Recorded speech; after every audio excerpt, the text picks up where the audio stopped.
இந்தியாவில் சாதிவாரி கணக்கெடுப்பு நடத்த மத்திய அமைச்சரவை ஒப்புதல் வழங்கியுள்ள நிலையில் அது குறித்து பொதுமக்கள் தெரிவித்த கருத்துக்களை பார்க்கலாம்.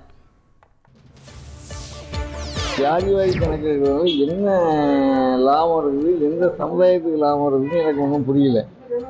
இதில் வேண்டுமென்றே கொஞ்சம் பல சமுதாயங்கள் பாதிக்கப்பட்டு பயமாக இருக்குது. ஓட்டுக்காக செய்யக்கூடிய ஒரு செயல்பாடை தவிர மக்களுக்காக செயல்படுகின்ற ஒரு செயல்பாடாக நான் இதை நினைக்கவில்லை. இப்போ 65% வேலை வாய்ப்பு இருக்குது இல்லையா, இப்போ மகளிருக்கு 35% வேலை வாய்ப்பு இருக்குது இல்லையா, அதுக்கு ஜாதி வாரி கணக்கெடுக்கிற மூலியமாக தானே ஆள் எடுக்கிறாங்க. எஸ்சிக்கு இவ்வளோ, கொஞ்சம் மேம்பட்டவங்களுக்கு இவ்வளோ, அதனால் ஜாதி வாரி கணக்கெடுப்பும் வர்றது நல்லது தான். மத்திய அரசு ஜாதிவாரி கணக்கெடுப்புக்கு அனுமதி கொடுத்திருப்பது வரவேற்கத்தக்க விஷயம். மாநில அரசுகள் பல்வேறு இந்தியாவினுடைய பல மாநில அரசுகளே இந்த பணியை மேற்கொண்டிருக்காங்க. நம்ம மாநிலத்தில் அந்த பணி இது வரைக்கும் துவங்கப்படலை.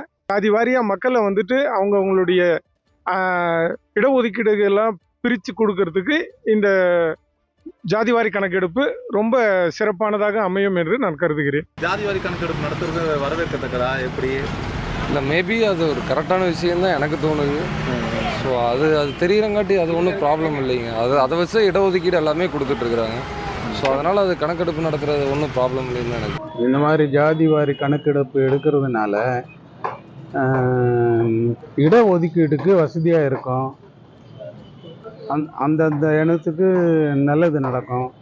ஆகையினால ஜாதிவாரி கணக்கெடுப்பு அவசியம் எடுக்கிறது நல்லது. தமிழக அரசு துரிதமாக செயல்படுத்தி சாதிவாரி கணக்கெடுப்பை எடுக்கணும். எதுக்காகன்னா எல்லா சாதிகளுக்கும் அடிப்படை உரிமை இந்த மூலமாக கிடைக்கும்னு நம்புகிறோம். வேலைவாய்ப்புக்கு வழிவகுக்கும். ஸோ அதனால் சீக்கிரமாகவே இந்த வேலையை மத்திய அரசு ஒப்புதல் தந்த இந்த தருணத்தில் தமிழக அரசு துரிதமாக செயல்பண்ணி வேலையை முடிக்கணும்னு கேட்டுக்கிறோம். சாதிவாரி கணக்கெடுப்பு கோரி சட்டப்பேரவையில் முதலில் தீர்மானம் நிறைவேற்றிய நிலையில் சாதிவாரி கணக்கெடுப்பு நடத்தப்படும் என மத்திய பாஜக அரசு அறிவித்துள்ளது தமிழக அரசுக்கும் திமுகவுக்கும் கடின உழைப்பால் கிடைத்த வெற்றி என முதலமைச்சர் ஸ்டாலின் தெரிவித்துள்ளார். இதுகுறித்து எக்ஸ் தளத்தில் வெளியிட்டுள்ள பதிவில் சாதிவாரி கணக்கெடுப்பை மறுத்து தாமதப்படுத்த எடுத்த அனைத்து முயற்சிகளும் தோல்வியடைந்ததை அடுத்து மத்திய பாஜக அரசு வரவிருக்கும் மக்கள் தொகை கணக்கெடுப்புடன் சேர்த்து நடத்தப்படும் என்று இறுதியாக அறிவித்துள்ளதாகவும், அதே நேரம் மக்கள் தொகை கணக்கெடுப்பு எப்போது தொடங்கும், அது எப்போது முடிவடையும் என்றும் கேள்வி எழுப்பியுள்ளார். திராவிட மாடலின் லட்சியங்களால் உந்தப்பட்ட நமது கடினமான சமூக நீதி பயணத்தில் திமுக மற்றும் இந்தியா கூட்டணிக்கு கிடைத்த மற்றொரு வெற்றி என்றும் முதலமைச்சர் ஸ்டாலின் குறிப்பிட்டுள்ளார். உங்கள் தந்தி ஒன் தொலைக்காட்சியில் கர்ணன் தினமும் மாலை 5 மணிக்கு காண தவறாதீர்கள்.